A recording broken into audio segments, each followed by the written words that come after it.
ജ്ഞാനം കൊണ്ട് ഭവനം പണിയുന്നു, വിവേകം കൊണ്ട് അത് സ്ഥിരമായി വരുന്നു.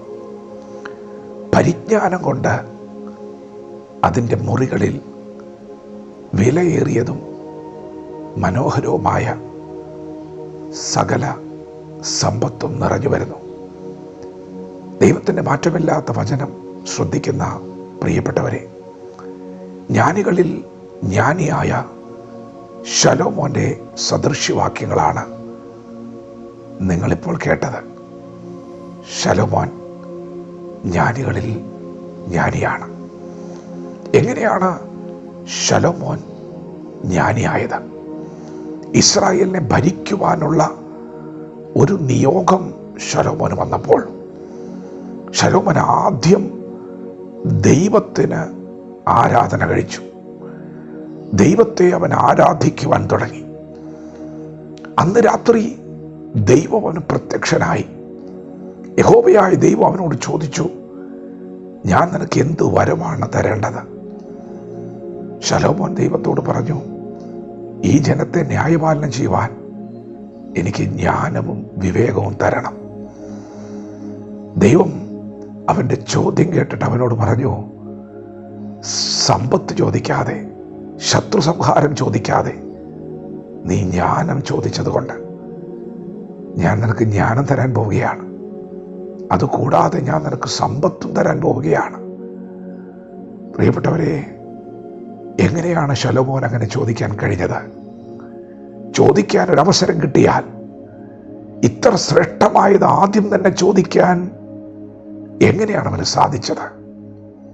തിരുവെഴുത്ത് എന്ത് പറയുന്നു? ശലോമോന്റെ പിതാവായ ദാവീദ് ശലോമോനെ വളർത്തിയത് അങ്ങനെയാണ്. ബാലൻ നടക്കേണ്ടുന്ന വഴിയിൽ അവനെ അഭ്യസിപ്പിക്ക എന്നാണ് തിരുവചനം പറയുന്നത്. അവൻ വൃദ്ധനായാലും അത് വിട്ടു മാറുകയില്ല. അവൻ്റെ ബാല്യത്തിൽ അവന് കിട്ടിയൊരു അഭ്യസനമുണ്ട്. ദാവീദ് തൻ്റെ മകനായ ശലോമോനോട് പറഞ്ഞു, മകനെ, നീ ജ്ഞാനം സമ്പാദിക്ക. നിന്റെ സർവസമ്പത്ത് കൊണ്ടും നീ ജ്ഞാനം സമ്പാദിക്കാൻ ശ്രമിക്കണം. ജ്ഞാനമാണ് പ്രധാനം. അങ്ങനെ അവൻ ജ്ഞാനം സമ്പാദിക്കാൻ തുടങ്ങിയപ്പോൾ, അന്വേഷണങ്ങളിലൂടെ കടന്നുപോയപ്പോൾ, ജ്ഞാനിയായ ശലോമോൻ ജ്ഞാനത്തിൻ്റെ ഉറവിടം എന്താണെന്ന് പറഞ്ഞുകൊണ്ടാണ് പുസ്തകം തുടങ്ങുന്നത്. ശലോമോൻ വെളിപ്പെടുത്തുകയാണ്, യഹോവ ഭക്തി ജ്ഞാനത്തിൻ്റെ ആരംഭമാകുന്നു. അപ്പോൾ ജ്ഞാനം ലഭിക്കണമെങ്കിൽ ഭക്തി ഉണ്ടാകണം. കാരണം സർവജ്ഞാനിയായ ദൈവം കരുണ കാണിച്ചെങ്കിൽ മാത്രമേ മനുഷ്യന് ജ്ഞാനം ലഭിക്കത്തുള്ളൂ. ജ്ഞാനത്തിൻ്റെ ഉറവിടമായ ദൈവത്തിൻ്റെ സന്നിധിയിലാണ് അവൻ അഭയം പ്രാപിച്ചത്. അതുകൊണ്ടൊരു സുപ്രഭാതത്തിൽ വന്ന ഒരു ചോദ്യമല്ല. ചെറുപ്പം മുതലേ നല്ല ട്രെയിനിങ് ശലോമോൻ ലഭിച്ചിട്ടുണ്ട്. ജ്ഞാനമുണ്ടെങ്കിൽ ഭവനം പണിയാം. ജ്ഞാനമുണ്ടെങ്കിൽ ജനത്തെ ന്യായപാലനം ചെയ്യാം, രാജ്യത്തെ പണിയാം. വിവേകം കൊണ്ട് ആ പണി സ്ഥിരമായി വരും. അതിനൊരു സ്ഥിരത കൈവരിക്കുന്നത് വിവേകം വരുമ്പോഴാണ്. എന്താണ് വിവേകം? ഇയ്യോബ് പറഞ്ഞു, ദോഷം വിട്ടകന്ന് നടക്കുന്നത് തന്നെ വിവേകം. എന്താണ് ജ്ഞാനം? കർത്താവിനോടുള്ള ഭക്തി തന്നെ ജ്ഞാനം. ജ്ഞാനമുള്ള പുരുഷൻ ബലവാനാണ്. അവൻ ഭരണ സാമർഥ്യത്തോടെ യുദ്ധം ചെയ്ത് ജയിക്കും.